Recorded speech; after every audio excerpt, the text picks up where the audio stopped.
కన్యారాశి. ఈ రాశివారు తాము ఆచరించే కార్యక్రమాల్లో గౌరవాన్ని సాధిస్తారు.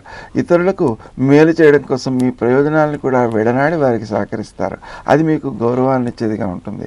వాహనాల విషయంలో జాగరూకతతో మెలగాల్సిన అవసరం ఉంది. ప్రయాణాల సందర్భంలో గౌతమనామాన్ని జపించుకోవాలి. విద్యార్థులు తమ విద్యా విషయంలో ఆసక్తిని పెంపొందించుకోవాల్సిన అవసరం ఉంది. వారికి ఆసక్తి కలగడం కోసం తల్లిదండ్రులు కూడా శ్రీ హయగ్రీవాయ నమః అనే జపాన్ని చేయడం చాలా మంచిది. పిల్లలు పరీక్ష రాసే సమయంలో కూడా ఆ మంత్రాన్ని జపించడం తప్పనిసరి. స్నేహ సంబంధాలు వృద్ధి చెందుతాయి. శత్రువులు మీకు అపకారం చేయలేరు. ముఖ్యమైనటువంటి కార్యక్రమాలను వాయిదా వేయకుండా సకాలంలో పనులను పూర్తి చేయగలుగుతారు. ఆరోగ్య విషయంలో కొంత శ్రద్ధ చూపించాల్సిన అవసరం ఉంది. ఆ కారణంగా మీరు చేసేటువంటి పనుల విషయంలో సకాలానికి పనులు పూర్తి చేయడం, ఆహారాన్ని సకాలానికి తీసుకోవడం, మందుల విషయంలో శ్రద్ధ చూపుతూ ఉండడం తప్పనిసరి. దాంతో పాటుగా క్రీమ్ అచ్యుతానంత గోవింద అనే నామం మీకు బాగా ఉపకరిస్తుంది. మాట్లాడే తీరులో ఎదురు వ్యక్తిని మాట్లాడనివ్వాలి తప్ప మీరు మాట్లాడకూడదు. ఎదురు వ్యక్తి మాట్లాడడం ద్వారా అతని యొక్క హృదయం మీకు అవగతమవుతుంది. ఆ హృదయాన్ని అనుసరించి మీరు కార్యక్రమాలను రూపొందించుకోవడం ద్వారా సత్ఫలితాలను సాధించగలుగుతారు. ఆరోగ్య సంబంధమైనటువంటి చర్చలు మీరు చేసి తద్వారా ఆచరణలను కూడా సవరించుకోవాల్సినటువంటి అవసరం ఉంది.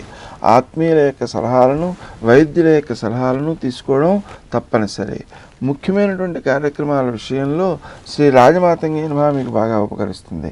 పై అధికారుల యొక్క ఆదరణ కూడా లభిస్తుంటుంది. వ్యవసాయ రంగంలో పనులు చేసేటువంటి వారు కూడా శ్రీ రాజమాతంగి నమః అనే మంత్రాన్ని జపించడం ద్వారా సకాలంలో పనులు పూర్తి చేయగలుగుతారు. ఇంకా విశేషించి ఆర్థిక రంగంలో అప్పులమైనటువంటి వాటిని అధిగమించడం కోసం శ్రీ గణేశ రుణం చింది అనేటువంటి మంత్రాన్ని జపించుకోవడం తప్పనిసరి. రోగ నిరోధక శక్తి యొక్క లోపం వలన కొన్ని అనారోగ్యాలు చేసేటువంటి అవకాశం ఉంది.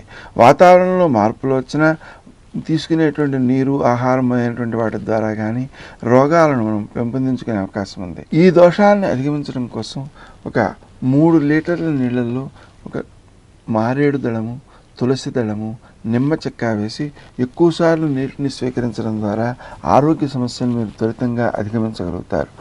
ముఖ్యమైనటువంటి కార్యక్రమాల్లో అనుకోని ఖర్చులకి అవకాశాలు ఎక్కువ ఉన్న దృష్ట్యా ఆత్మీయుల ద్వారా ఖర్చు పెట్టించడం, తాము ఖర్చు పెట్టకపోవడం మొదలైనటువంటి వాటి ద్వారా కూడా కొంతవరకు అధిక వ్యయాన్ని నియంత్రించేటువంటి అవకాశం ఏర్పడుతుంది.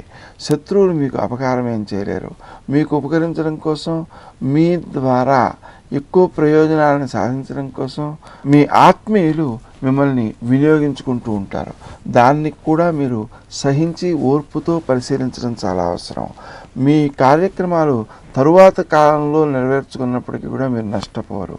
అంతేకాకుండా ఆ విధంగా తర్వాత వాయిదా వేయడం ద్వారా ఎక్కువ సమగ్రమైనటువంటి ఫలితాలను కూడా సాధించగలుగుతారు.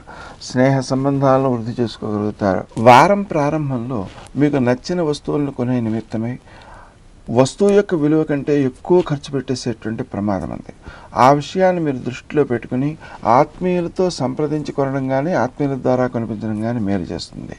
మీ యొక్క కృషి మాత్రం అందరికీ ఆమోదయోగ్యమై గౌరవాన్ని పెంపొందించేదిగా ఉంటుంది. కారణం ఏంటంటే వారందరికీ ఉపకరించడానికి మీరు సహకరించడం ద్వారా వారి నుంచి కూడా మీకు సహకారాలు లభించేటువంటి అవకాశం లభిస్తుంది. శత్రువులను మీరు జయించగలుగుతారు.